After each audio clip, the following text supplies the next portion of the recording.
بیبرس حسب عادہ کلس صبح اپنی قیام گاہ سے نکلا اور جامع مسجد کی جانب بڑھ گیا۔ تمام رات اس نے آنکھوں میں گزاری تھی۔ اس کے ہاتھوں ایک ایسے شخص کا قتل ہو چکا تھا جسے صرف ذاتی اناد کے تحت قتل کرنا اسے منظور نہیں تھا۔ یہ وہ بدترین امر تھا جو ناگہانی طور پر اسی کے ہاتھوں پایہ تکمیل کو پہنچا۔ اسی لیے ضمیر کے مسلسل کچوکوں نے اس کی روح تک کو بری طرح پامال کر ڈالا۔ وہ جب مسجد میں پہنچا تو اس کی آنکھیں انگاروں کی مانند سرخ ہو رہی تھیں۔ بیبرس نے وضو کیا اور پھر بارگاہ الہی میں کھڑا ہو گیا۔ وہ خالق کا مجرم تھا مگر اس سے رحم و مہربانی کی استدعا کر رہا تھا۔ نماز کے اختتام کے بعد بھی وہ کافی دیر تک اپنے رب کے حضور گڑ گڑا کر معافیاں مانگتا رہا۔ امیر فخر الدین لقمان نماز سے فارغ ہونے کے بعد کافی دیر تک اس کی جانب متوجہ رہا کہ وہ کب اٹھے تو وہ اس سے بات کرے۔ جب اس نے دیکھا کہ دعا کا سلسلہ طویل ہو چکا ہے تو وہ خود ہی اپنی جگہ سے اٹھا اور اس کے پہلو میں آ بیٹھا۔ بیبرس اس وقت ذہنی و قلبی کشمکش کا شکار تھا، اس لیے اسے علم ہی نہ ہو سکا کہ کوئی اس کے پہلو میں موجود ہے۔ امیر فخر الدین لقمان نے کچھ دیر اس کی متغیر حالت پر غور کیا تو وہ بخوبی سمجھ گیا کہ بیبرس کس کیفیت سے نورد آزما ہے۔ اس نے بیبرس کے کندھے پر ہاتھ رکھ کر نرمی سے دبایا۔ بیبرس کو اپنے قریب کسی کی موجودگی کا احساس ہوا تو اس نے اپنی دعا ختم کر دی۔ پہلو کی جانب توجہ کی تو اسے امیر فخر الدین لقمان کا چہرہ دکھائی دیا جو حیرت و پریشانی سے بیبرس کی آنکھوں کی سرخی کو دیکھ رہا تھا۔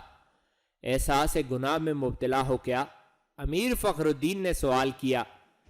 اللہ کی مخلوق کو ناحق ہلاک کرنا بہت بڑا گناہ ہے۔ میں سلطان کو قتل نہیں کرنا چاہتا تھا مگر میری تلوار نے اسے موت کی نیند سلا دیا۔ میں یہ سوچ کر کانپ رہا ہوں کہ روز حشر اپنے اللہ کو کیا منہ دکھاؤں گا۔ بیبرس کی آنکھوں میں آنسو بھر آئے۔ کیا آنسو بہانے سے دامن کے گناہ دھل جایا کرتے ہیں؟ امیر فخر الدین لقمان نے پوچھا تو بیبرس چونک کر اس کی جانب دیکھنے لگا۔ میں اپنے گناہ کو سب کے سامنے قبول کروں گا اور شرعی سزا کے لیے تیار ہوں۔ نادانی کی باتیں مت کرو بیبرس، امیر فخر الدین لقمان ناگواری سے بولا۔ تم نے عین جالوت میں کتنے لوگوں کو تحقیق کیا، کتنے مسلمانوں کو صرف اس لیے سزا دی کیونکہ انہوں نے ملت کے ساتھ غداری کرتے ہوئے تاتاریوں کا ساتھ دیا تھا۔ کیا وہ سب لوگ اللہ تعالیٰ کی مخلوق نہیں تھے؟ میں جانتا ہوں کہ تم کیا جواب دو گے۔ اپنے اسی جواب کے آئینے میں سلطان الملک المظفر کی شخصیت کو دیکھنے کی کوشش کرو۔ کیا وہ ملت کے ساتھ غداری کا مرتکب نہیں ہوا تھا؟ جس شخص نے دن رات ایک کر کے ملت کے طاقتور دشمن کے دانت کھٹے کر دیے، اس پر صرف اس لیے قاتلانہ حملہ کرایا گیا کہ وہ مسلمانوں کا ہر دل عزیز بن چکا تھا۔ یہ اور کچھ نہیں تھا، اس کا ذاتی مفاد اور دلی حسد تھا جو اسے ایسے امر کی جانب کھینچ لے گیا جو نہ صرف قانونی طور پر بلکہ شرعی طور پر جرم عظیم تھا۔ کیا ہمارا مذہب ملت کو ایسے قابل اور ہونہار سالار سے محروم کر دینے کی اجازت دیتا ہے؟ مجھے تمہاری بات سے کوئی اختلاف نہیں مگر میں اس طرح نہیں چاہتا تھا۔ میں اپنا مقدمہ قاضی کی عدالت میں پیش کر کے انصاف کی درخواست کرنے کا خواہشمند تھا۔ شاعر اسلامیہ کے مطابق جو بھی فیصلہ کیا جاتا میں اس پر مطمئن ہو جاتا۔ بیبرس نے توجیہ پیش کی۔ بیبرس، امیر فخر الدین گہرا سانس لیتا ہوا بولا، یہ خلفائے راشدین والا دور نہیں ہے کہ انہیں قاضی وقت کے کٹہرے میں لا کھڑا کرتا اور حق و انصاف سے کام لیتے ہوئے جو فیصلہ صادر کرتا وہ تسلیم کر لیا جاتا۔ سلطان الملک المظفر اگر مملوک امراء کو قتل کروا سکتا ہے تو کیا وہ قاضی کی عدالت پر اپنے اثر و رسوخ کا استعمال نہ کرتا؟ بہرحال جو کچھ ہونا تھا وہ ہو چکا اور اس میں تمہاری کوئی غلطی نہیں۔ عینی شاہدوں کا کہنا ہے کہ سلطان الملک المظفر اتفاقی حادثے کا شکار ہو کر جاں باک ہوا ہے۔ وہ اتفاقی حادثہ ہی صحیح مگر میری تلوار تو اس میں ملوث ہے، بیبرس نے کہا۔ اگر بھڑکے ہوئے امراء تمہیں دھکا دے کر سلطان پر حملہ آور ہو جاتے تو پھر؟ بیبرس اس کی بات سن کر خاموش رہا۔ کچھ دیر تک امیر فخر الدین لقمان نے اسے سمجھایا، پھر وہ اپنے مقصد کی بات پر آ گیا۔ بیبرس، یہاں تم سے ملاقات کرنے کے پیچھے یہ مقصد کار فرما تھا کہ میں تمہیں اس امر سے آگاہ کر دوں کہ گزشتہ رات میں مجلس مائدین و عمرہ نے طویل بحث و تمیز کے بعد یہ طے کیا ہے کہ نئے سلطان کا انتخاب آج ہی عمل میں لایا جائے، کیونکہ سلطان کی عدم موجودگی میں اقتدار حاصل کرنے کی کھینچا تانی کے باعث حالات میں کشیدگی بڑھنے کا قوی امکان ہے اور دشمنوں کو وار کرنے کا موقع مل سکتا ہے، بجائے اس کے کہ وقت ضائع کیا جائے اور کسی دشمن کو وار کرنے کا موقع فراہم کیا جائے۔ یہ طے پایا ہے کہ مارکہ عین جالوت کے فاتح کو بلاد مصر کا متفقہ سلطان بنا دیا جائے۔ کیا مطلب؟ یہ کیسے ممکن ہو سکتا ہے؟ بیبرس اس کے منہ سے غیر متوقع بات سن کر تقریباً اچھل پڑا۔ اس کے چہرے پر پہلی چند ساعتوں کا پھیلا ہوا کرب مٹ گیا اور وہ فرط استجاب کی تصویر بن کر رہ گیا۔ متی الدین حارث کی مداخلت پر کھول اٹھا۔ اس نے ایک جست لگائی اور اسے جا لیا۔ ایک ساتھ میں حارث زمین پر تھا اور متی الدین اس کے سینے پر چڑھا بیٹھا گھونسوں سے اس کی خاطر تواضع کر رہا تھا۔ کچھ دیر پہلے تک حارث کے ہاتھوں میں دکھائی دینے والا خنجر بھی اب متی الدین کے قبضے میں تھا۔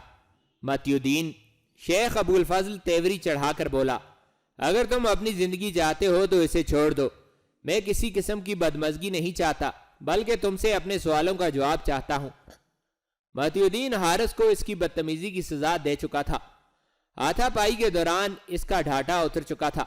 متی الدین کو پہچانے میں کوئی دقت پیش نہیں آئی کہ یہ وہی نوجوان تھا جو اسے بازار میں ملا تھا۔ حارث کا بالائی ہونٹ پھٹ چکا تھا۔ متی الدین اس کے سینے سے اٹھ کر اپنی جگہ واپس آ بیٹھا۔ شیخ ابو الفضل، تمہیں کسی غلط فہمی میں مبتلا ہونے کی ضرورت نہیں۔ میں گروہ فدائین کے کسی سرکردہ فرد سے ملاقات کرنے کا خواہشمند ہوں۔ اگر تم اس سلسلے میں میری کچھ مدد کر سکتے ہو تو ٹھیک ہے، ورنہ میں اپنے مقصد کی تکمیل کے لیے ایک آدھ دن میں قبرستان کے لیے روانہ ہو جاؤں گا۔ متی الدین نے ادھر ادھر کی باتوں میں مزید وقت برباد کرنا مناسب نہیں سمجھا۔ اس کی بات سن کر شیخ ابو الفضل کا منہ کھلے کا کھلا رہ گیا اور دوسرے ساتھی بھی حیرت کے شکار دکھائی دینے لگے۔ شیخ ابو الفضل اس کی عجیب فرمائش سن کر کافی دیر تک سکتے کے عالم میں بیٹھا رہا، پھر پریشانی کے عالم میں بولا، متی الدین، میں سمجھ نہیں پایا کہ تم کیا چیز ہو اور کس مہم کی تکمیل چاہتے ہو، مگر تمہاری ہر بات نرالی ہے۔ کبھی تم یہ کہتے ہو کہ گھوڑے کے امامے کے بارے میں تم کچھ نہیں جانتے اور وہ تمہارے پاس نہیں ہے، کبھی تم یہ کہتے ہو کہ فدائیوں کی تلاش میں یہاں آئے ہو اور ان کی سرکردہ شخصیت سے ملنا چاہتے ہو، کبھی کچھ۔ ان تضادات کو دیکھ کر تمہاری بات پر کیسے یقین کیا جائے؟ شیخ، یہ بہت عیار آدمی ہے، ہمیں متواتر چکمے دینے کی کوشش کر رہا ہے۔ مجھے تو یہ دشمنوں کا مخبر معلوم ہوتا ہے۔ آپ بیکار کی باتوں میں وقت ضائع نہ کریں، بلکہ اسے قتل کرنے کا حکم دیں۔ حارث پھٹے ہوئے ہونٹ کو دباتا ہوا تیزی سے بولا، جب میں بات کر رہا ہوں تو تم بیچ میں ٹانگ کیوں اڑاتے ہو؟ شیخ ابو الفضل نے حارث کی جانب تیز نگاہ ڈالتے ہوئے کہا۔ شیخ ابو الفضل، متی الدین نے حارث کی بات پر دھیان نہیں دیا۔ تمہارے ساتھی، یا ممکن ہے تم خود بھی میرے پاس کئی بار آئے اور تم لوگوں نے ہر بار نامعلوم چیز کا تقاضا کیا۔ جب تک مجھے اس چیز کا نام معلوم نہ ہوتا تو میں کیسے جان پاتا کہ تم لوگوں کا کیا مطالبہ ہے؟ اگر تم مجھ سے صاف الفاظ میں گھوڑے کے امامے کا مطالبہ کرتے تو شاید اتنی گمبھیر صورتحال پیدا نہ ہوتی۔ غلطی سراسر تم لوگوں کی اپنی ہے کہ تم لوگوں نے پہلے خود میری ذات کو نشانہ بنایا اور اب حالات کے پیچیدہ ہونے پر میری بات کی صداقت تمہیں ہضم نہیں ہو پا رہی۔ ممکن ہے کہ تم سچ کہہ رہے ہو، لیکن تم ہمارے رئیس سے کیوں ملاقات کرنا چاہتے ہو؟ میرے پاس ایک اہم شخصیت کا پیغام ہے تمہارے رئیس کے لیے، جو میں صرف اسے ہی دینا پسند کروں گا۔ تم لوگ مجھ سے اس ضمن میں مزید سوال نہ ہی کرو تو زیادہ بہتر ہوگا۔ پیغام؟ مگر کس کا؟ شیخ ابو الفضل حیرانگی سے اسے تکنے لگا۔ معذرت کے ساتھ میں اس بارے میں سرکردہ منصب کے مالک کو ہی بتاؤں گا۔ مجھے یہ تمام معاملہ پوشیدہ رکھنے کا حکم ملا ہے، متی الدین نے فیصلہ کن لہجے میں کہا۔ تمہارے تمام سامان کی مکمل تلاشی لی جا چکی ہے، اس میں کوئی ایسی چیز موجود نہیں جسے کسی پیغام کا نام دیا جا سکے۔ شیخ ابو الفضل شک برے لہجے میں بولا، میں اپنی خاص چیزوں کی حفاظت کرنا خوب جانتا ہوں۔ متی الدین مسکرا کر بولا، یہ بھی ہو سکتا ہے کہ تم ہمارے رئیس سے ملاقات کے بہانے اسے کوئی نقصان پہنچا دو۔ بے فکر رہو، میں اس ملاقات میں کوئی ہتھیار ساتھ نہیں لے جاؤں گا، صرف یہ سمجھ لو کہ اس ملاقات میں تمہارے شیخ کا ہی فائدہ ہے، میرا نہیں۔ شیخ ابو الفضل اس کی بات سن کر سوچ میں پڑ گیا۔ وہ کافی دیر سے اس کی باتوں اور لہجے کو پرکھنے میں مصروف تھا۔ تمام دورانیے میں ایسی کوئی چیز دکھائی نہیں دی جس سے وہ کوئی منفی رائے قائم کرتا۔ کچھ دیر سوچنے کے بعد وہ دوبارہ بولا، اگر تم اس پیغام کی نوعیت کے بارے میں کوئی اشارہ دے دو تو میں تمہاری مدد کر سکتا ہوں۔ فدائین کے رئیس تک پہنچنے کے لیے تمہیں کسی نہ کسی واسطے کی ضرورت ضرور پڑے گی۔ اگر تم اپنے تئیں براہ راست ملاقات کی کوشش بھی کرو گے تو ناکام رہو گے۔ یہ بات طے ہے کہ تمہیں اتنی دیر تک کوئی بھی رئیس تک نہیں پہنچائے گا جب تک وہ خود معاملے کی نوعیت سے آگاہ نہیں ہو جاتا۔ متی الدین اس کی بات سن کر سوچنے لگا۔ وہ کسی حد تک صحیح کہہ رہا تھا، کیونکہ گروہ فدائین شہروں میں تو مقیم نہیں تھا۔ ان کے اصلی مرکز قبرستان کے وہ دشوار گزار قلعے تھے جہاں جانا عام آدمی کے بس کا روگ نہیں تھا۔ متی الدین نے سلسلہ قبرستان میں جا کر پریشانی مول لینے کی نسبت اس بات کو ترجیح دی کہ جب اسے مہم کی تکمیل کے لیے سمرقند میں ہی ایک رہنما شخص مل رہا ہے تو اس کی صلاحیتوں سے بھرپور فائدہ اٹھانا چاہیے۔ میں تمہیں پیغام کی نوعیت ایک شرط پر بتاؤں گا۔ کس شرط پر؟ شیخ ابو الفضل کے چہرے پر اشتیاق کے سائے پھیل گئے۔ پیغام کا بنیادی حصہ تو صرف تمہارے رئیس کو ہی سنایا جائے گا۔ قبرستان پہنچنے کے بعد تمہیں میں اس ضمن میں آگاہ کروں گا کہ پیغام کس کی جانب سے ہے۔ جب تم میرے ساتھ سفر کے لیے سمرقند سے روانہ ہوگے اس وقت تمہیں پیغام کی نوعیت کے بارے میں بتا دیا جائے گا۔ نہایت کڑی شرط ہے، شیخ ابو الفضل بدمزگی سے بولا۔ میرے پاس کوئی دوسری راہ نہیں، کشیدہ حالات کے باعث میں کل ہی یہاں سے روانہ ہو جاؤں گا، متی الدین نے ٹھوس لہجے میں جواب دیا۔ شیخ ابو الفضل نے اس کی بات پر سر جھکا لیا۔ وہ کسی فیصلے پر پہنچنے کی کوشش کر رہا تھا۔ خونی مقابلہ پورے جوش و خروش سے جاری تھا۔ فدائی غلام اپنے 5 ساتھیوں کی لت پت لاشیں دیکھ کر خاصے محتاط دکھائی دے رہے تھے۔ وہ جارحانہ انداز کے بجائے نپے تلے انداز میں وار کر رہے تھے۔ لڑکیاں بھی ایک دوسرے سے کمر ملائے اس انداز میں مدافعت کر رہی تھیں کہ غلاموں میں سے کوئی بھی ان کے قریب بھٹکنے نہیں پایا۔ کافی دیر تک یہ سلسلہ یوں ہی چلتا رہا۔ شیخ کبیر الدین لڑکیوں کی جانب سے لگاتار مدافعتی انداز اختیار کرنے پر ناخوش دکھائی دیا۔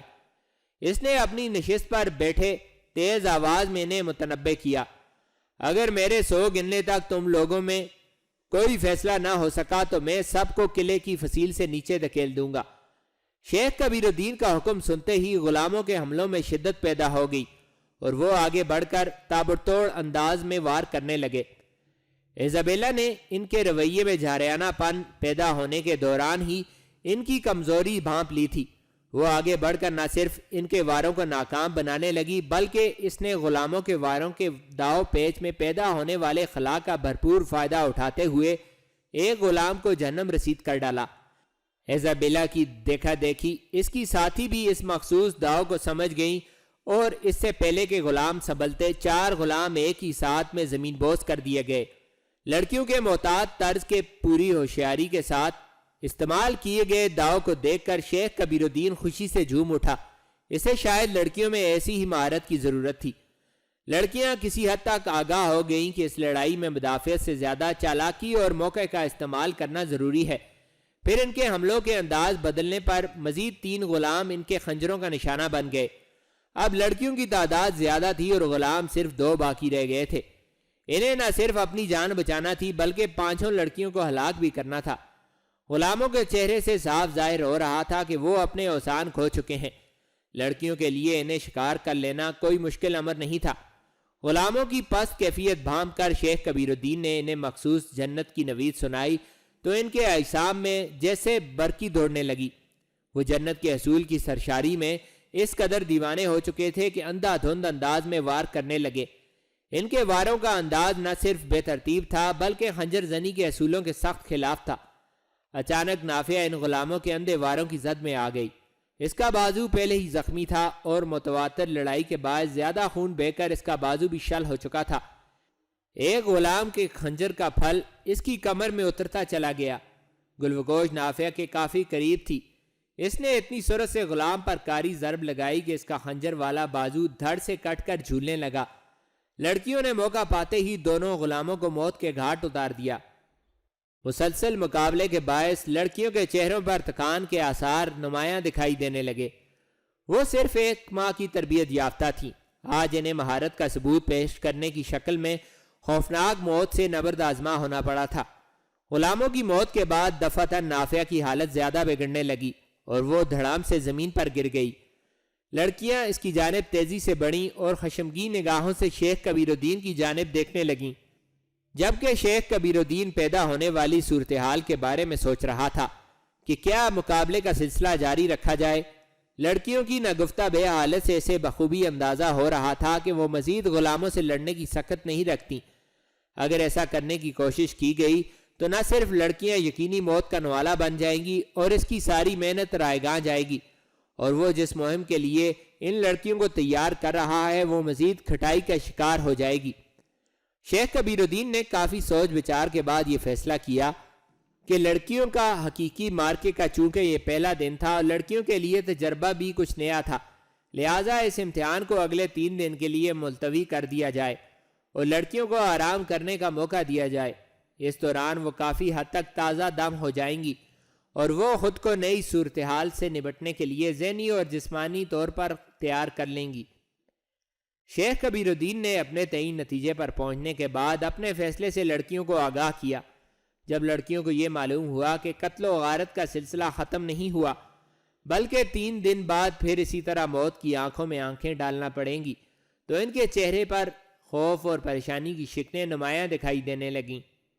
شیخ کبیر الدین نے نہایت بے رحمی سے اس بات کا اعلان کیا کہ وہ چونکہ لڑکیوں میں خنجر زنی کی اعلیٰ مہارت کی خواہش رکھتا ہے، اس لیے 3 دن کے بعد جو مقابلہ منعقد کیا جائے گا اس میں لڑکیوں کے مقابلے میں 20 غلام ہوں گے، اور اس میں بنیادی شرط وہی ہوگی کہ شیخ کبیر الدین کے 100 تک گننے کے دوران 20 کے 20 غلام موت کے گھاٹ اتار دیے جائیں۔ بصورت دیگر ان 5 لڑکیوں کی اسے کوئی ضرورت نہیں رہے گی اور اس کے وقت ضائع کرنے کی سزا کے طور پر ان کی گردنیں اڑا دی جائیں گی۔ شیخ کبیر الدین نے صرف دھمکی آمیز رویہ ہی اختیار نہیں کیا بلکہ لڑکیوں کی حوصلہ افزائی کرتے ہوئے آخری لمحوں میں اختیار کیے گئے طریقہ کار کی تعریف و توصیف کی اور اسی قسم کے انداز کے ساتھ مقابلہ کرنے کی کڑی تاکید کی۔ لڑکیوں کے چہرے شیخ کبیر الدین کی بات پر زرد پڑ گئے۔ اس کی وحشیانہ خواہش کے بارے میں سن کر ان میں ناگواری سی پھیل گئی۔ وہ دوبارہ ایسا گھناؤنا خونی کھیل کھیلنے کی قطعاً خواہش مند نہیں تھی، مگر وہ بالکل بے بس تھیں۔ زخمی نافعہ کو کنیزوں کی مدد سے قیامگاہ تک پہنچا دیا گیا۔ پھر تھوڑی ہی دیر بعد ایک طبیب بھی وہاں پہنچ گیا۔ اس نے نافعہ کی کمر میں اترنے والے خنجر کے گہرے گھاؤ کا معائنہ کرنے کے بعد نفی میں سر ہلایا کہ وہ ناقابل علاج ہے۔ طبیب نے لڑکیوں پر صاف لفظوں میں واضح کر دیا کہ خنجر کا گھاؤ گہرا ہونے کے ساتھ خون کی رگوں کو بھی متاثر کر چکا ہے، لہٰذا اس کے جاں بحر ہونے کی اب کوئی توقع نہیں۔ وہ زیادہ سے زیادہ چند گھنٹوں کی مہمان ہے۔ نافعہ کی خستہ حالت پر تمام لڑکیوں کی آنکھیں آنسوؤں سے بھر آئیں۔ انہیں نہایت شدت سے محسوس ہو رہا تھا کہ 3 دن بعد وہ بھی نافعہ کی طرح موت اور زندگی کی کشمکش میں مبتلا ہوں گی۔ کیا خونی مقابلوں کا یہ سلسلہ ہمیشہ کے لیے جاری رہے گا؟ 20 ہٹے کٹے غلاموں کے ساتھ پنجہ آزمائی کرنا کوئی آسان بات نہیں تھی۔ گلوگوش نافعہ کی حالت سے آگاہ ہونے کے بعد ان سب سے الگ تھلگ ہو کر بیٹھ گئی۔ وہ ان 3 دنوں کے بارے میں سوچ رہی تھی جو بہر کیف ان کے قبضے میں تھے۔ 3 دن کے اندر ہی اسے کوئی فیصلہ کن قدم اٹھانا تھا۔ وہ دل میں یہ طے کر چکی تھی کہ اسے ہر قیمت پر اس قلعے سے فرار ہونا تھا۔ اس امر کے لیے بے شک اسے سینکڑوں غلاموں کی لاشیں ہی کیوں نہ گرانا پڑیں۔ وہ یہ بھی سوچ رہی تھی کہ 3 دن کے بعد ہونے والے مقابلے میں اگر وہ کامیاب بھی رہی تو اس بات کی کیا ضمانت تھی کہ شیخ کبیر الدین پھر کسی نئے مقابلے کا انعقاد نہیں کرے گا۔ اس نے اپنے اس خوفناک منصوبے میں باقی لڑکیوں کو بھی شامل کرنے کا فیصلہ کر لیا۔ وہ اب 4 تھیں اور خنجر زنی کے فن کے اسرار اور رموز سے بخوبی واقف تھیں۔ وہ تیزی سے رات کی تاریکی پھیل جانے کا انتظار کرنے لگی۔ امیر فخر الدین لقمان نے اپنی فہم و فراست کو بروئے کار لاتے ہوئے تھوڑی سی کوشش کے بعد بیبرس کو منصب سلطانی قبول کرنے پر آمادہ کر لیا۔ بیبرس کو جب یہ معلوم ہوا کہ فارس الدین اکتائی کا نام بھی نئے سلطان کے طور پر زیر غور رہا ہے تو اس نے صاف لفظوں میں اس کے حق میں ہاتھ کھڑے کر دیے۔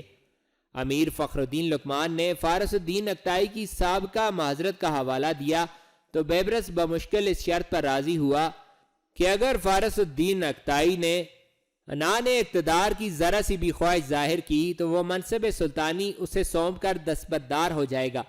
دن کے آغاز پر سلطان الملک المظفر کی تجہیز و تکفین کا سلسلہ شروع ہوا۔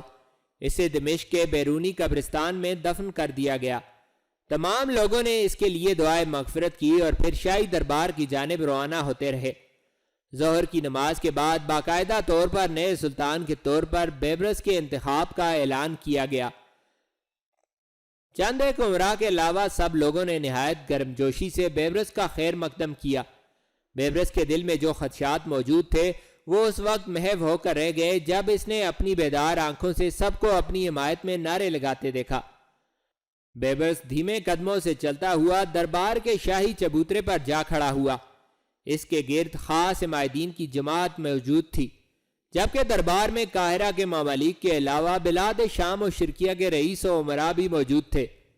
سب سے پہلے امیر فخر الدین لقمان نے آگے بڑھ کر اللہ تعالیٰ کی حمد و ثنا سے سلسلہ گفتگو کا آغاز کیا۔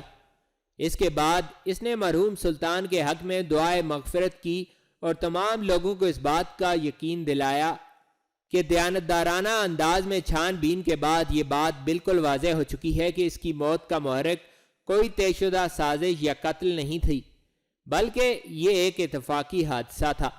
اس کے بعد اس نے بیبرس کی سابقہ خدمات اور کارناموں پر روشنی ڈالتے ہوئے اس کی بے حد تعریف و توصیف کی اور اس کی صلاحیتوں کو سراہتے ہوئے نازک ترین حالات میں دین اسلام کے لیے جو خیر خواہانہ جذبات رکھنے پر اس کا شکریہ ادا کیا۔ امیر فخر الدین لقمان نے نازک ترین حالات میں بھی بیبرس کی حوصلہ مندی اور لوگوں میں جذبہ جہاد ابھارنے پر اور کڑے وقت میں نہایت ہوش مندی سے کام لیتے ہوئے دین کی خدمت کرنے پر اسے دین کا ستون قرار دیا۔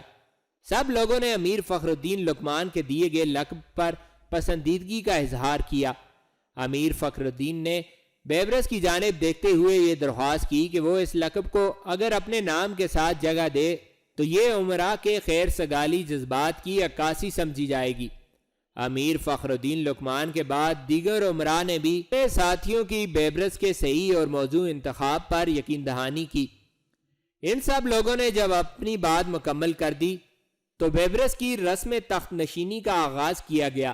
مختلف رسموں کے انعقاد کے بعد بیبرس کی تخت نشینی کا عمل مکمل ہوا۔ بیبرس اس دن سفید لباس میں ملبوس تھا۔ یہ شاید اس دن کی یاد تازہ کر رہا تھا جس دن بیبرس اپنے آقا سلطان الملک الصالح نجم الدین ایوب کے ساتھ قاہرہ پہنچا تھا، اور اس دن الملک الصالح نے بھی سفید لباس زیب تن کر رکھا تھا۔ بیبرس تخت نشینی کے بعد آگے بڑھا اور اس نے اللہ تعالیٰ کی حمد و ثنا سے اپنے خطاب کا آغاز کیا۔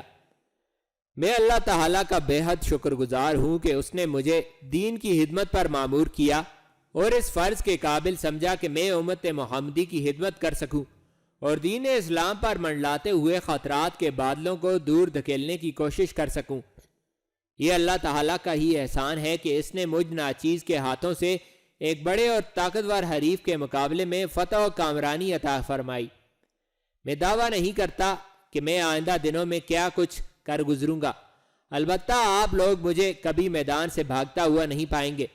میں اپنے تئیں پوری کوشش کروں گا کہ آپ لوگوں نے آج میری ذات پر جس اعتماد کا اظہار کیا ہے اس میں ہمیشہ پورا اتروں۔ میں اپنے قول و قرار کے ساتھ آپ سب سے بھی اس بات کی درخواست کرتا ہوں کہ ان مخدوش حالات میں مخالفت اور محاذ آرائی کی راہ چھوڑ کر آپس میں مل جل کر باہمی اتحاد کو فروغ دیں۔ یاد رکھیے جو کچھ آپ لوگ کریں گے وہی آپ کے نیچے والے لوگ کریں گے، اور یہ سلسلہ انہی واسطوں سے سفر کرتا ہوا رعیت میں پہنچے گا اور پھر اس کا رد عمل جلد ہی سامنے آ جائے گا۔ اگر آپ کے اعمال و کردار عمدہ ہوں گے تو رعیت میں بھی طمانینت و سکون دکھائی دے گا۔ اگر آپ کے اعمال میں ابتری و انتشار جھلکے گا تو ہماری رعیت بھی ویسی ہی صورت اختیار کر جائے گی۔ کوئی زیادہ پرانی بات نہیں، آپ لوگ بخوبی مشاہدہ کر سکتے ہیں کہ سقوط بغداد کے پیچھے اسی قسم کے عوامل کار فرما تھے۔ وہاں کے عمال اور رعیت مدہوشی و غفلت کا شکار تھی، اور پھر جو کچھ ہوا وہ سب کے سامنے ہے۔ یہ باعث عبرت ہے۔ اگر آپ غور و فکر اور دور اندیشی سے کام لیں گے تو بھلائی آپ سب کی ہی ہوگی۔ اگر اب بھی آپ لوگ اپنی اصلاح نہیں کریں گے تو نقصان بھی آپ ہی لوگوں کا ہوگا، اور ساتھ ہی رعیت بھی پس جائے گی۔ میں اچھی طرح جانتا ہوں کہ یہاں کئی ایسے لوگ موجود ہیں جنہوں نے سابقہ دنوں میں امارت و حیثیت کے نشے میں کئی بار میرے دلائل کو نگاہ حقارت سے دیکھا اور سر دربار میری عزت اچھالنے میں آر نہیں سمجھی۔ آج ان کے دلوں پر چھائی ہوئی حیت نے ان کے چہروں کے رنگ اڑا رکھے ہیں کہ جانے میں ان کے بارے میں کیا کر گزروں۔ مجھے ان سے کسی قسم کی کوئی شکایت نہیں ہے، اور نہ ہی میں انتقامی کارروائی پر یقین رکھتا ہوں۔ میں انہیں ان کے مناصب پر برقرار رکھوں گا، اور ان میں کوئی بھی صرف میری ناپسندیدگی کے باعث معصول نہیں کیا جائے گا۔ اسی طرح میں سلطان الملک المظفر کے معمور کردہ لوگوں کے مناصب بھی ختم نہیں کروں گا۔ البتہ جو مجھے اس منصب کے بجائے کسی دوسرے منصب پر موزون لگا، اس کی تبدیلی ضرور کروں گا، مگر یہ کارروائی کسی ذاتی عناد کا پیش خیمہ نہیں ہوگی۔ آپ لوگ یاد رکھیے کہ میں ایک سپاہی ہوں، تلوار سے کام لینا میری فطرت کا خاصہ ہے، مگر میری تلوار صرف دشمن کے لیے ہی بے نیام ہوگی، اپنوں کے لیے نہیں۔ اگر کسی شخص نے میرے صبر و تحمل کا امتحان لینا چاہا تو وہ یہ بھی یاد رکھے کہ میں صرف ایک بار موقع دیتے ہوئے اسے متنبع کروں گا، اور زیادہ دیر تک اسے منمانی کرنے کا موقع نہیں دوں گا۔ میرے ذہن میں بے شمار اصلاحات کے طریقہ کار موجود ہیں جن کی مدد سے ہم اپنے اس مقام کو دوبارہ حاصل کر سکیں گے جنہیں دشمنان اسلام نے ہیلوں حربوں سے ہم سے چھین لیا ہے، مگر اس ضمن میں آپ سب لوگوں کا تعاون میری اولین ضرورت رہے گا۔ امیر فخر الدین لقمان نے مجھے رکن الدین یعنی دین کا ستون کہا، اور یہ استدعا کی کہ میں اسے اپنے نام میں جگہ دوں۔ میں نہ صرف اس کی دلجوئی کے لیے یہ نام اپنے لیے اختیار کرنے کا اعلان کرتا ہوں، بلکہ حقیقتاً مجھے یہ نام بے حد بھلا لگا، لہٰذا میں سب افراد کو یہ ہدایت کرتا ہوں کہ آئندہ وہ مجھے رکن الدین محمود بیبرس بند کداری کے نام سے پکارا کریں۔ امیر فخر الدین لقمان کی خداداد صلاحیتوں کو میری نگاہوں نے کئی بار پرکھا ہے، لہٰذا میں اسے اپنا معتمد خاص مقرر کرتا ہوں، جبکہ زین الملتا الدین بہاؤالدین ابن ظہیر کو وزیر سلطنت، باقی عہدے جن لوگوں کے پاس ہیں ان پر وہی فائز رہیں گے۔ سابق سلطانوں کی مانند اپنے لیے روایتی لقب میں خود تجویز کروں گا۔ مجھے اللہ تعالیٰ کے صفاتی ناموں سے ایک نام بے حد پسند ہے، اور میں اسے اپنے لقب کے لیے اختیار کرنا پسند کروں گا۔ آج کے بعد میں دشمنان اسلام کے لیے سلطان الملک القاہر ہوں۔ وہ سب آگاہ ہو جائیں گے کہ میں ان کی بری نیتوں اور ناپاک عزائم پر قہر الہی بن کر نازل ہوں گا۔ بیبرس نے اپنے خطاب میں کئی دوسرے معاملات بھی چھیڑے، مگر ان کے لیے لاہ عمل کے اعلان کو بعد کے لیے محفوظ رکھا۔ بیشتر مملوک عمرہ بیبرس کے خطاب پر دم بخود رہ گئے۔ انہیں بیبرس کا یہ رویہ دیکھنے کا کبھی اتفاق نہیں ہوا تھا۔ اس کی باتوں میں دبدبا اور وزن تھا، اور لہجے میں استحکام۔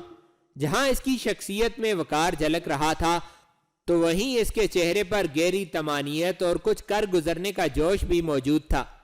دربار میں موجود سب افراد نے بیبرس کی تخت نشینی پر بڑے اطمینان اور مسرت کا اظہار کیا، کیونکہ جہاں وہ بیبرس کے جذبہ جہاد، شجاعت، تورندیشی اور اعلیٰ کردار سے بخوبی آگاہ تھے، وہیں وہ یہ سمجھتے تھے کہ ان کا نیا سلطان دشمنان اسلام سے نمٹنے اور رعیت کی امنگوں پر پورا اترنے کی صلاحیتوں سے بھی مالا مال ہے۔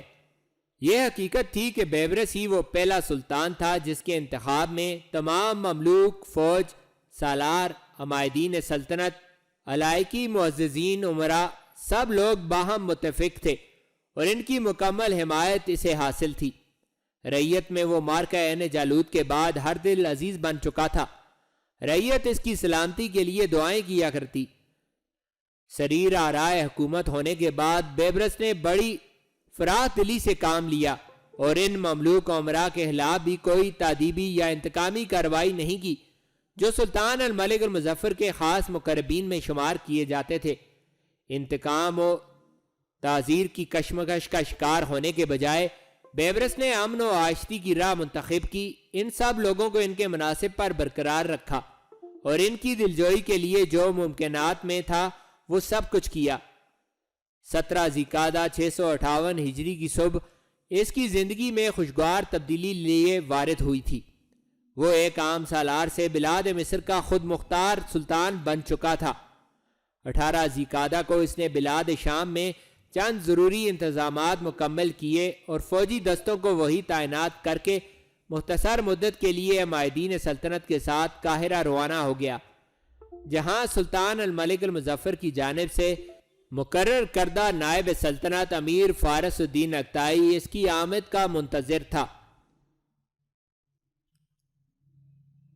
ہلاکو خان طویل مسافت کے بعد جب مراغہ پہنچا تو اسے معلوم ہوا کہ اس کے حلیفوں کے مقابلے میں اس کے بھائی ارک بوکا خان کے حلیفوں کی تعداد زیادہ ہے۔ زیادہ تر امکان اسی بات کا تھا کہ ارک بوکا کو ہی نیا خان اعظم منتخب کر لیا جائے گا۔ حالات کی صورت کچھ اور ہوتی تو ہلاکو خان خود بھی ارک بوکا کے حق میں دستبردار ہو جاتا، مگر جب اسے یہ معلوم ہوا کہ ارک بوکا کو خان اعظم بنانے میں زرعی خیل منگولوں کا زیادہ ہاتھ ہے اور ارک بوکا خان فطری طور پر برکائی خان کی جانب جھکاؤ رکھے ہوئے ہے، تو اس کے ہوش اڑ گئے۔ اس نے برکائی خان کو نیچا دکھانے کے لیے اپنے رشتہ داروں کو اپنی جانب متوجہ کرنے کی پوری کوشش کی۔ ہلاکو خان چونکہ بغداد اور شام سے بے شمار مال غنیمت اکٹھا کر کے ساتھ لایا تھا، اس نے ضرورت کے تحت فراخ دلی کا مظاہرہ کرتے ہوئے قیمتی تحائف اور جواہرات اپنے رشتہ داروں اور منگول امراء و عمائدین کو دے کر ان کی ہمدردیاں اپنی جانب موڑ لیں۔ تقریب قرولتائی کے انعقاد سے پہلے ہی یہ بات سب پر پھیل چکی تھی کہ ہلاکو خان ہی نیا خان اعظم ہوگا۔ برکائی خان نے اپنے طور پر تمام منگولوں کے مستقبل کا فیصلہ کرنے میں اس قسم کی قبل از وقت حرکات کی بھرپور انداز میں مذمت کی اور ہلاکو خان کے تحائف والے سلسلے کو کڑی تنقید کا نشانہ بنایا۔ یہ منگولوں میں نئی روایت کا آغاز تھا۔ وفاداریاں خریدنے اور بدلنے کا یہ طریقہ کار آگے چل کر منگولوں کی سلطنت کی دھجیاں اڑا سکتا تھا۔ اس طرح کی روایات کے باعث امراء اور عمائدین کو تحائف وصول کرنے کی مستقل عادت پڑنے کا احتمال تھا، اور ایسی صورتحال پیدا ہو جانے کے بعد کسی قسم کا حقیقی کام کی انجام دہی کے لیے بھی وہ ایسی توقعات وابستہ کر سکتے تھے۔ برکائی خان کی تنقید سے دوسرے خیرخواہ منگول سرداروں میں بھی تحریک پیدا ہوئی اور انہوں نے منگو خان کے دور میں تمام اعلیٰ عہدوں پر ساتوں بھائیوں کے قبضے کو نامناسب قرار دیا۔ ان کے خیال میں نئے خان اعظم کے انتخاب میں رشتہ داریوں پر کی گئی عنایتوں کو دیکھتے ہوئے کوئی فیصلہ کرنے کے بجائے کسی ایسے شخص کو ترجیح دی جائے جس میں منگولوں کے اتحاد اور یکجہتی کو برقرار رکھنے کی بھرپور صلاحیت موجود ہو۔ ہلاکو خان نے ان لوگوں کے منہ بند کرنے کے لیے کئی پیش قیمت تحائف بھیجے، مگر انہوں نے تحائف لینے سے معذرت کر لی۔ موضوع شخص کے انتخاب کی بات پر تمام منگول خاندانوں میں بے چینی سی پھیل گئی اور ہر کوئی خود کو موضوع قرار دینے لگا۔ آل چغتائی، آل بوری، آل کیدو اور آل کویوک نے ہلاکو خان اور ارک بوکا خان دونوں کی حمایت سے ہاتھ کھینچ لیے اور اپنے اپنے امیدواروں کو خان اعظم کے منصب کے لیے نامزد کر دیا۔ اس گمبھیر صورتحال سے فیصلہ کرنا مزید مشکل ہو گیا۔ تقریب قرولتائی کا آغاز تو ہو گیا، مگر انتخاب کا مرحلہ کشمکش کا شکار رہا۔ زرعی خیل سرداروں نے دوسرے خاندانوں کی دیکھا دیکھی برکائی خان کو خان اعظم کے لیے نامزد کر دیا، جس کی وجہ سے معاملہ اور بھی پیچیدہ صورتحال اختیار کر گیا۔ ارک بوکا خان نے اس نئی صورت پر برکائی خان سے ملاقات کی اور اسے وعدہ یاد دلایا کہ وہ اس کی حمایت کرے گا۔ برکائی خان نے اس بارے میں اپنے سرداروں کی رائے کو ترجیح دی اور خود کو بے بس قرار دے دیا، جس پر ارک بوکا خان بگڑ گیا اور غصیلے لہجے میں اسے برا بھلا کہتا ہوا وہاں سے چلا آیا۔ برکائی خان کی سرد موری کے نتیجے میں دونوں کے مابین تعلقات کشیدہ ہو گئے۔ ارک بوکا نے یہ سوچتے ہوئے کہ خان اعظم کا منصب ایلخانی منگولوں کے پاس ہی رہے، اچانک ہلاکو خان کے حق میں دستبردار ہونے کا اعلان کر دیا۔ ایک امیدوار کے کم ہونے سے یہ معاملہ حل نہ ہو سکا، بلکہ ایل خانی منگولوں کی زیادت کھل کر سامنے آ گئی۔ ہلاکو خان نے چوتائی منگولوں پر دباؤ ڈالنے کی کوشش کی تو وہ بھڑک اٹھے۔ تقریب کرولتائی میں منگولوں کے تمام خاندان آپس میں نبرد آزما ہو گئے۔ چنگیز خان کے تمام پوتے اور پڑپوتے خود کو کان اعظم کا صحیح حقدار سمجھتے تھے، اور ان کے آپس کے تعلقات اس قدر کشیدہ تھے کہ وہ ہر ایک دوسرے کو نفرت بھری نگاہوں سے دیکھتا تھا۔ دور اندیش اور ہوش مند منگول طبقہ اس بامی کشمکش پر تشویش کا شکار ہو گیا، کیونکہ اگر لچکدار رویہ نہ اختیار کیا گیا تو قوی امکان یہی تھا کہ منگولوں کے درمیان پھوٹ پڑ جائے گی، اور سب لوگ چنگیز خان کے سکھائے گئے اتحاد اور یکجہتی کے اسباق کو فراموش کرتے ہوئے ایک دوسرے کا قتل عام شروع کر دیں گے۔ اسی کشمکش میں تقریب کرولتائی کے اختتام کا وقت آن پہنچا۔ چوتائی منگولوں نے صاف الفاظ میں اپنی خود مختار حکمرانی کا اعلان کرتے ہوئے وہاں سے رخصت اختیار کی۔ انہی کی دیکھا دیکھی باقی تمام منگولوں نے اپنے اپنے نامزد افراد کو اپنا حکمران قرار دیا اور علاقوں کی بندر بانٹ کرتے ہوئے اپنی اپنی سرحدیں قائم کر لیں۔ منگولوں کی وسیع و عریض سلطنت کئی حصوں میں تقسیم ہو کر رہ گئی تھی۔ ایل خانی منگول ہلاکو خان کی شخصیت اور کارکردگی سے بے حد متاثر تھے اور اسے صحیح معنوں میں منگول سلطنت کے لیے تجربہ کار حکمران قرار دیتے تھے۔ انہوں نے بلا جھجک اسے اپنا کان اعظم تسلیم کر لیا۔ ہلاکو خان کے حصے میں وہی علاقے آئے تھے جو پہلے سے ہی اس کی دسترس میں تھے۔ کان اعظم منگو خان کے علاقوں پر کئی خود مختار حکومتیں وجود میں آ چکی تھیں۔ ہلاکو خان کے سامنے سلطنت کے انتظامی امور کے ساتھ ساتھ دو بڑے مقصد موجود تھے۔ ایک یہ کہ وہ بلاد مصر کی جانب کوچ کرتا اور تاتاری لشکروں کو دی جانے والی شکست کا بدلہ لیتے ہوئے بلاد مصر کی مملوک حکومت کو صفحہ ہستی سے مٹا ڈالتا۔ دوسرا یہ کہ اپنے چچا زاد بھائی اور مسلمان حریف برکائی خان کو راہ سے ہٹانے کی تدبیر کرتا۔ اس کے دونوں دشمن اس کی ہم پلہ حیثیت کے حامل تھے۔ ہلاکو خان نے بڑے غور و غوض کے بعد یہ فیصلہ کیا کہ سب سے پہلے اندرونی دشمن سے نمٹنا ضروری ہے۔ برکائی خان کو راہ سے ہٹا کر وہ اطمینان کے ساتھ بلاد مصر کو سبق سکھا سکتا تھا۔ ان بڑے امور کی کامیابی کے بعد منگولوں کے بٹوارے کو ختم کرنا بھی اس کے مقاصد میں شامل تھا۔ وہ اپنے بھائی منگو خان کی پوری ریاست واپس حاصل کرنے کا خواب دیکھ رہا تھا۔ اس کی تعبیر خاصی دشوار تھی، مگر وہ کامیابی کے حصول پر پر امید تھا۔ کان اعظم بنائے جانے کی مذہبی رسومات انجام دی گئیں اور کئی دن تک عظیم جشن منایا گیا۔ ہلاکو خان نے اپنی بیویوں میں سے نصرانی بیوی وکوش خاتون کو ملکہ بنایا۔ وکوش خاتون نستوری عیسائی تھی۔ اس کا تعلق یویغور ترکوں کے قبیلے کریت سے تھا۔ وکوش خاتون نے ملکہ بننے کے بعد ایک قابل حمل و نقل گرجا گھر بنوایا جو اس کے ساتھ ساتھ حرکت کیا کرتا تھا۔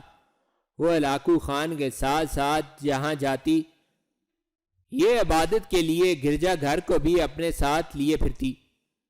ہلاکو خان نے 658 ہجری کے اواخر میں کان اعظم کی حیثیت سے عنان اقتدار سنبھالا اور 659 ہجری کے آغاز میں برکائی خان کو سبق سکھانے کی خاطر سلطنت اردو زری پر بڑے حملے کے لیے لشکروں کو تیاری کا حکم دے دیا۔ ادھر برکائی خان کو بھی ہلاکو خان کے فیصلے کی خبر ہو چکی تھی۔ اس نے مقابلے کے لیے اپنے لشکروں کو تیاری کا حکم دے دیا۔ وہ ایک عرصے سے اس بات کا خواہش مند تھا کہ کوئی موقع میسر آئے تو وہ ہلاکو خان سے بغداد پر ڈھائے گئے ظلم و ستم کا حساب لے سکے، مگر ہر بار ایسے اتفاقات پیدا ہو جاتے کہ مکمل تیاری کے باوجود مہم ملتوی کرنا پڑ جاتی۔ ہلاکو خان کی جانب سے پہل کی صورت میں اٹھائے گئے اقدامات سے یہ عیاں ہو چکا تھا کہ اب دونوں کے درمیان فیصلہ کن معرکہ ناگزیر ہو چکا ہے۔